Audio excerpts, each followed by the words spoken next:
My dear daddy's, అలాగే leaders,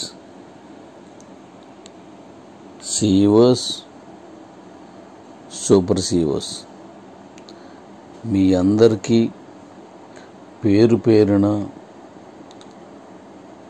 ప్రత్యేకించి ప్రతి ఒక్కరికి ఓ విన్నపం అనడం కంటే ఒక ఆవేదనని, ఒక బాధని ఆప్తులతో పంచుకుంటున్నాను అనుకుంటున్నాను. నేను కిబో గురించి, మిగతా వాటి గురించి చెప్పడానికి నేను ఈ వాయిస్ పెట్టడం లేదు. ఇప్పుడు టైము 12:50 అవుతుంది. ఈ 12:50 నా బాధ ఎలా ఉందంటే, ఈ కిబో ఎందుకు పెట్టానో, ఏం ఆశించి పెట్టానో నాకు అర్థం కావట్లేదు. కొడుకును పోగొట్టుకుని, కాలు చేతులు పోగొట్టుకొని దేనికోసం ఇంతలా పరితపిస్తున్నానో నాకు అర్థం కాలేదు. అందుకే చెప్పుకోవాలనిపించింది. ఈరోజు జరిగిన సంఘటనతో ఆ బాధలో 4 గంటలకు నేను మా ఆవిడ పెట్టిన కొద్దిపాటి అన్నం సగం సగం తిని కలిపేసి వదిలేశాను. తినబుద్ధి కాల, మనసు బాధతో అమ్మ చెల్లి బాధపడుతుంటే నేను బాధపడుకుంటూ అన్నం తినలేకపోయాను.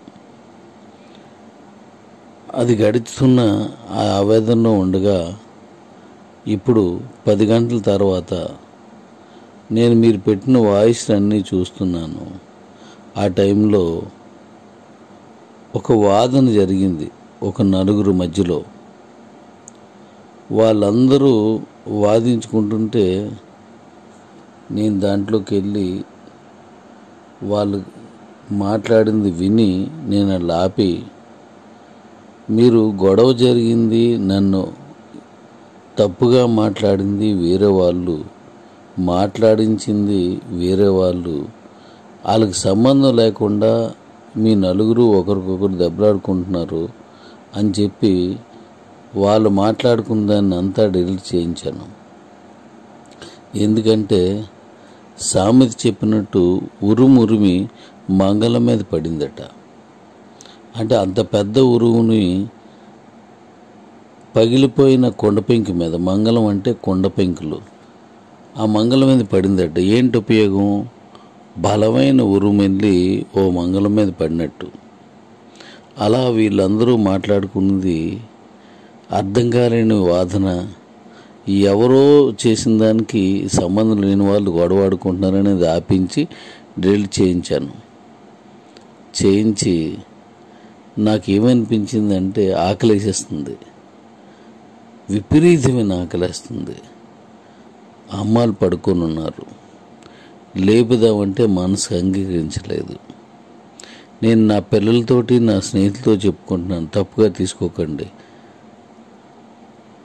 వెళ్ళి ఆ కిచెన్లో చూశాను. వాణి కూడా ఇప్పుడే కాల్ చేసింది, తర్వాత కాల్ చేసినని దాన్ని పెట్టించాను, ఫోన్ పెట్టింది. వెళ్ళి కిచెన్లో చూస్తే తినటానికి ఏం లేవు, పళ్ళు ఏమీ లేవు. ఆకలి నసారానికి ఎక్కిపోయింది, కడుపు కాలిపోతుంది. మధ్యాహ్నం కలిపి వదిలేసినట్టే ఆ పులిసిపోయినటువంటి నీరుగారిపోయిన అన్నమే నాకు పరమాన్నంలా కనిపించింది. ఆవురావురమంటూ ఆకలితో ఆ అన్నమే తినేశాను. చాలా తీయగా ఉంది, చాలా మధురంగా ఉంది. అలాగే బాధతో వస్తున్నటువంటి ఆ కన్నీళ్ళు ఈ అన్నాన్ని కలిపి తిన్నాను. అందుకే చెప్పుకోవాలనిపించింది. అప్పుడు నాకు అనిపించింది అన్నమాట, ఇప్పుడు నాకు అనిపిస్తుంది అన్నమాట. ఇప్పుడు నాకు అనిపిస్తుంది అన్నమాట, కిబోర్డ్ ఎందుకు పెట్టాను, ఏమి సాధించాలని పెట్టాను, ఏమి సాధిస్తున్నాను, నేను అనుభవించింది ఏముంది, నేను తిన్నది ఏముంది. అనారోగ్యాన్ని నాకు ఆస్తిగా మిగిల్చుకున్నాను, అవమానాల్ని నాకు అవే కిరీటాలుగా మిగిల్చుకున్నాను. రాత్రి పగలు రేయింబవళ్ళు ఎందుకో తెలియని ఓ లక్ష్యం కోసం కష్టపడుతున్నాను. నాన్న వాళ్ళు ఎవరూ నా చుట్టూ లేరు, నా అనుకుని మీరందరూ నా దగ్గరలో లేరు. ఎందుకు ఈ బాధలన్నీ పడుతున్నా అనిపిస్తుంది. దేనికోసం ఇదంతా పరితపిస్తున్నాను అనిపిస్తుంది. తినే అవకాశం ఉన్నా తినడానికి వీలు లేని పరిస్థితిలో ఉన్నాను. ఏదో తెలియని గమ్యం లేని ప్రయాణంలా ఎటువైపు వెళ్ళలో తెలియనటువంటి ఒక బాటసారిలా తయారైంది నా బతుకు. చాలా బాధ అనిపిస్తుంది. మై డియర్ సూపర్ సిఓస్, తప్పుగా తీసుకోవద్దు. మై డియర్ సిఓస్, మీరు కూడా తప్పుగా తీసుకోవద్దు. అలాగే డాడీస్ తప్పుగా తీసుకోకండి. చెప్పుకోవాలనిపించింది. గదిలో ఒక్కడనే ఉన్నాను. ఒంటరి బతికైపోయింది. అందుకే చెప్తున్నాను. సరే, నా బాధలు నాకు తప్పవు. ఈ బ్రతికింతే, ఇలాగే సాగిపోవాలి. నడలేకపోయినా ఈ నడక ఆగకూడదు. సరే, మన విషయం మాట్లాడతాను. ఇప్పుడు మీ కాయిన్స్ అన్నీ ఎక్స్చేంజ్లో అమ్మకానికి అనుకూలంగా చేసి ఇస్తాను. అలాగే ఒక ఎస్వి అకౌంట్ నా పేరున ఉందనుకోండి, కేవైసీ చేసిన తర్వాత నా పేరున ఇంకొక నీకు నువ్వే తోడుంది ఎడ్యుకేషను, లేదా హైయర్ ఎడ్యుకేషను, లేకపోతే 2-వీలరు 3-వీలరు ఏవో ఉన్నాయనుకోండి, ఒకే ఫోన్ నెంబరు, అదే ఆధార్ కార్డు, అదే పాన్ కార్డుతో ఉన్న వాటన్నింటినీ ఒకదానితో అయిపోయేటట్టుగా చేయడానికి ఆప్షన్స్ ఇచ్చేసి అవన్నీ కూడా మీరు వాడుకునేట్టు చేస్తాను. ఇంకా కేవైసీ అవ్వలేని వాటిని తెలంగాణ రాష్ట్రం, విశాఖపట్నం జిల్లా, బెంగళూరులో స్ట్రీట్లో ఒక వీధి, ఎక్కడో ఇంటి పేరు అని అలా ఒక పద్ధతి లేని అడ్రస్తో రాసినవన్నీ కేవైసీ అవ్వలేనివి. నేను చెప్పినట్టుగా అవన్నీ కూడా బీసీట్లకు ఇచ్చేసి ఇవన్నీ కూడా ఇంటర్నేషనల్కి ఇస్తానని మాట ఇచ్చినట్టు చేస్తాను. మీకున్న ఆ చిన్న చిన్న సమస్యలన్నీ నేను పరిష్కరించేసి ఇక నేను ఈ భారాలు ఈ బాధలు ఈ పడలేను.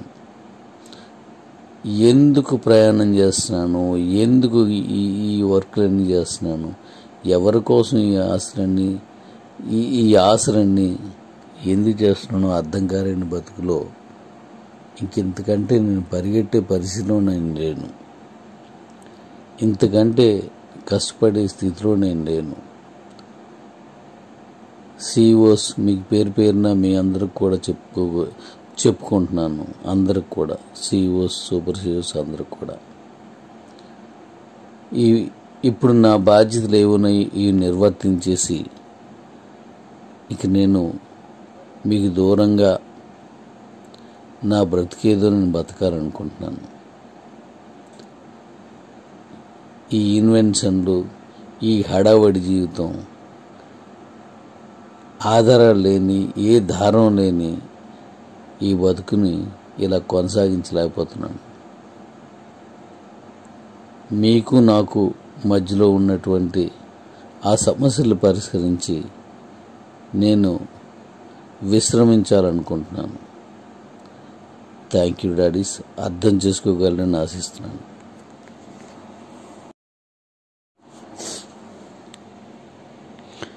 కాయిన్ ఇంటర్నేషనల్ ఎక్స్చేంజ్లో ఉంది కాబట్టి ఇంకా నా ప్రమేయం లేకుండానే దాక్కుండా వెళ్ళిపోద్ది. మీకు వచ్చిన కాయిన్స్ అన్నీ మీరు ఏ నెలకు వచ్చిన కాయిన్స్ ఆ నెలలో కేవైసీ అయిన వాటిలన్నింటినీ ఇంటర్నేషనల్కి, అవరైన వాటిని బీసీట్లోకి పంపించుకునేలాగా, అవి ఉపయోగపడేలాగా, అవి మీకు పనికొచ్చేలాగా ఇచ్చేసి నేను ఈ బాధలకు దూరంగా ఉండాలనుకుంటున్నాను. ఇంకా కాయిన్ ఆగదు. ఎప్పుడో మొదలైన బిట్ కాయిన్ దశల వారీగా అలాగా ఈరోజు 60 లక్షలకి వెళ్ళింది. ఎంతో కమ్యూనిటీతో ఎంతో పకడ్బందీగా చేసిన మన కాయిన్ కూడా అలాగే వెళ్తుంది.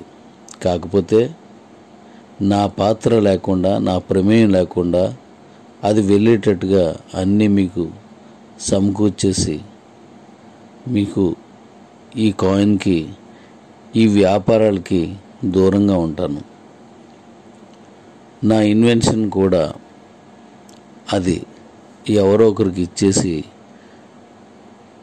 ఉండాలనుకుంటున్నాను. ఎందుకంటే ఈ అల్లర్లు, ఈ గొడవలు, ఈ ప్రశ్నలు, ఈ సమాధానాలు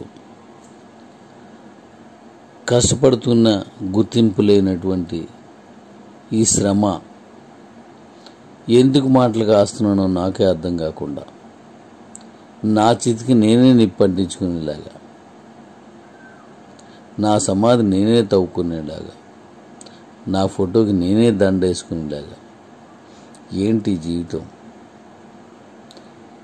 ఇప్పుడున్న బాంధాల్ని, బాధ్యతల్ని కంప్లీట్ చేసుకొని నేను మీ అందరికీ దూరంగా ఉండాలనుకుంటున్నాను. ఉన్న ఈ కొద్దిపాటి జీవితాన్ని ఇలా సాగిపోవాలనుకుంటున్నాను.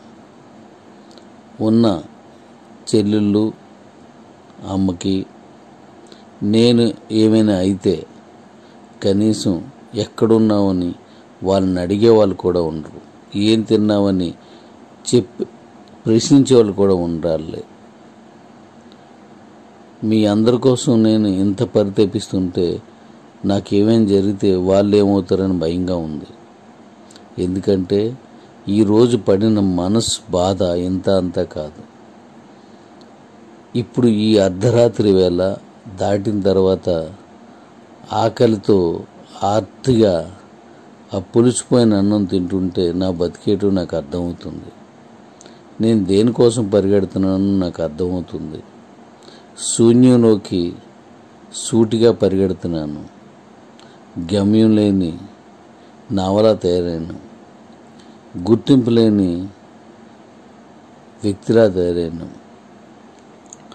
సో అన్యదా భావించకుండా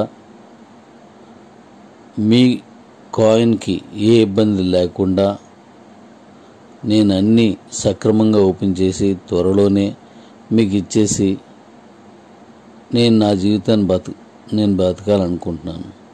తప్పుగా అర్థం చేసుకోకుండా నన్ను క్షమించి మీలో మీరు తగులాడుకోకుండా ముందుకు సాగిపోండి. ఇంక ఇది ఏడ్చిన ఉపయోగం లేని జీవితం నాది. బాధపడిన ఎవరికి బోధపడిన నేను బతుకైపోయింది. తోడులేని పరిస్థితి అయిపోయింది. అది చెప్పాను కదా, కొడుకు లేక, కాళ్ళు చేతులు లేక ఏదో గమ్యాన్ని ఎక్కడికో పెట్టుకొని ఎవరి కోసం ఎలాగో బ్రతుకుతున్నా అనిపిస్తుంది. చాలా వేదనగా ఉంది. అర్థం చేసుకొని నాకు ఈ విధమైన వెసులుబాటు ఇస్తారని కోరుకుంటున్నాను. మనసు ఆవేదనని అర్థం చేసుకోండి. నాకు కొంచెం వెసులుబాటు ఇప్పించండి. మీ కాయిన్కి ఇబ్బంది లేని స్థితిని నేను తీసుకొచ్చేసి నేను దూరంగా ఉండటానికి నేను ఎక్కువగా వాయిస్లు పెట్టలేను. దీనికోసం మీలో మీరు గుద్దులాడుకోకండి, దెబ్బలాడుకోకండి. Love you. అర్థం చేసుకుంటారనే ఆశతో ఎదురు చూస్తూ మీ daddy and daddy. Love you.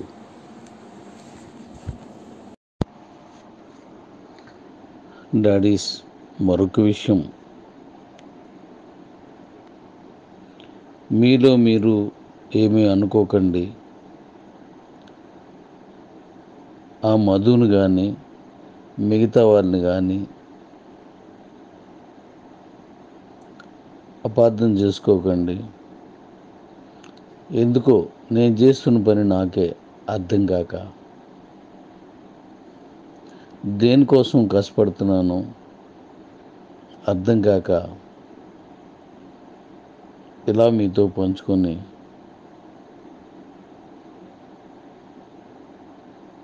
మన్నించమంటున్నాను. ఈ ప్రయాణం దేనికోసం కూడా అర్థం కావట్లేదు. ఇంకా ఆ భార్య పిల్లల కోసమే ఇక మీద ఉన్న జీవితం గడపాలనుకుంటున్నాను. మీకు అన్ని విధాలు సంపూర్ణంగా అన్నీ కంప్లీట్ చేస్తాను. మన్నించండి. Love you.